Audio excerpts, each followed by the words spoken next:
Hey guys, and welcome to another episode of Let's Max Warframe. Today we're going to be taking a look at the second of the syndicate weapons that I've unlocked. A weapon that I've been seriously looking forward to, the Telos Akbolto.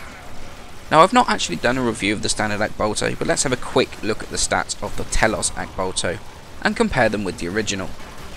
Firstly, the Telos has a higher base damage of 50 compared to 45 for the standard, with the majority of the damage coming in the form of puncture, with a tiny amount of impact damage thrown in as well. It also comes with a slightly higher crit chance of 10% compared to the standard's 5, and 12.5% status compared with 7.5%. Everything else between the two weapons is the same, with a fire rate that is as fast as you can click, a 30 round magazine, and a rather sizable reload of 2.6 seconds. Now this weapon does have a couple of downsides. Firstly is that insanely long reload time, which can seriously get you into trouble if you're not careful. Plus the weapon really is limited by how fast you can click the mouse. On an automatic weapon it's very easy to achieve the max fire rate, but simply because of the mechanics of the weapon, it's very difficult to do so on a semi-automatic weapon like the Telos Akbolto. Another feature that can be seen as a downside is the fact that the weapon has travel time, which can be a bit of a problem if you're either not used to travel time weapons or not learnt the travel time on the Telos, since all travel times differ between the weapons and need a bit of time to get used to. It's not as simple as picking it up and playing immediately. Obviously, the major upgrade for the Telos Akbolto is the inclusion of the innate truth built into the weapon itself. On other syndicate favoured weapons such as the Burston Prime for the Arbiters, they require a mod space to be taken up to gain that truth proc on the weapon. The awesome thing is you do not have to waste that mod slot on the Telos, especially if the other effect of the syndicate mod is not worth the actual use of the mod. The truth proc works in exactly the same way as the Arbiter's syndicate mods, where it takes 2000 affinity to charge the weapon, then it releases doing 1000 gas damage in a wide area. Previously, and I even said this on my Burston video, I thought the damage was actually toxic, but it appears to be gas with a chance of gaining the toxic proc on enemies, so it can still tick on their health once the initial damage has been done. Truth will also heal your Warframe for 25% of your max health, temporarily boost your stamina by 100% for 30 seconds, and is going to revive you with 25% of your max health when downed.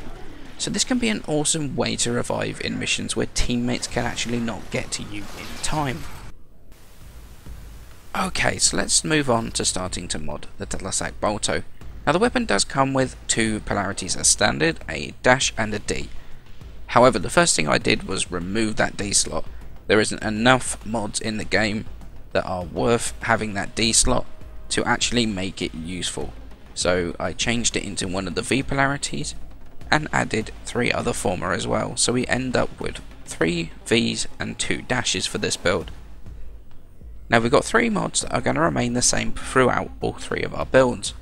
We've got Hornet Strike, Barrel Diffusion and Lethal Torrent. Now for our Grenadier build we're going to go with Pathogen Rounds, Pistol, Pestilence and Frostbite, which is going to bring up that viral damage, and Convulsion and Heated Charge for that radiation damage. Now the one thing you can see is that I am not using Magnum Force on this build. Personally, I do not think that the damage increase is worth losing that accuracy on this weapon. This weapon is pretty accurate and pretty good over long range, however when you put Magnum Force on it ruins that entirely and does really ruin the accuracy of the weapon. It's not really worth losing an elemental mod over. So personally I would go with that elemental mod over Magnum Force anytime. However, that really is personal preference, and you may feel differently and want to put that Magnum Force on. Now moving on to our Corpus build, we're going to go with Convulsion, Jolt and Frostbite, which is going to bring up that magnetic damage, and Pistol, Pestilence and Pathogen Rounds for that toxin damage against the fleshier units.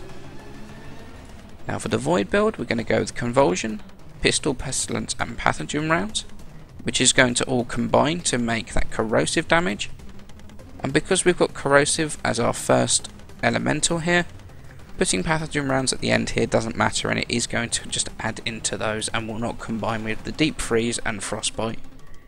Deep Freeze and Frostbite are on there because there is very little damage against shield. In fact, this is mostly puncture, which has a negative effect on shield. So really need to focus on that cold damage to take out those shielded units in the void. If you're going against the infested, then it's definitely worth changing these out for the heat mods, which is Scorch, and we have Heated Charge, which is going to bring up that corrosive and heat damage, which is probably the best that you can go with for those units of the infested. So let's move on to my view as to whether the Telos Akbolto are worth the grind, worth the potato, and worth the former. And the answer to that is absolutely yes, they are. The Akbolto are one of my favourite secondary weapons, although they never got the playtime they deserve from me. The Akbolto have always been extremely solid, but were always overshadowed by the other sidearms like the Merlock or the Brack. However, with the buff that the weapon got, not even including the inclusion of that Truth proc was enough to really cement its place as one of the top sidearms. If you can get used to the recoil of the weapon and the way that the flight time works with these, then the Telos Akbolto are an awesome addition to anybody's arsenal, and I seriously recommend giving them a shot. I really don't think you're going to be disappointed. In terms of the former on this weapon, because of the way that I formatted the weapon, I've left enough room for a decent amount of flexibility and utility on the weapon. You can change out a damage mod for a reload if you want, buff the raw puncture with the new event mod Bore, although I wouldn't personally recommend doing this. You're much better off with the elemental. You could even put punch through on the weapon using Seeker, although that does mess up the fact that the Telos will pick up corpses, pin them to walls and damage other enemies on the way. Using that punch through mod really does mess that up. You could even put on an ammo mutation if you feel that you run out of ammo too fast. The way I've started formatting my weapons is to allow for that flexibility, since I really feel that that's what makes a weapon really good. The ability to adapt to any situation and for any need. Just a quick thing from me, as I've been making this video, a hotfix has gone live with some Trinity changes. I'm going to be testing them fully over the weekend, and I should have a video up on Monday talking about these changes and how they may affect the future of certain abilities in Warframe. I'd also like to take the time to announce the winner of the Burston Prime set from my 100 sub video, and the winner is Susan Fizz. Congratulations! Please send me your in-game name to my YouTube channel and we'll sort out trading you those parts. Thank you very much for supporting me on that video. As always guys, many thanks for watching and for supporting my channel.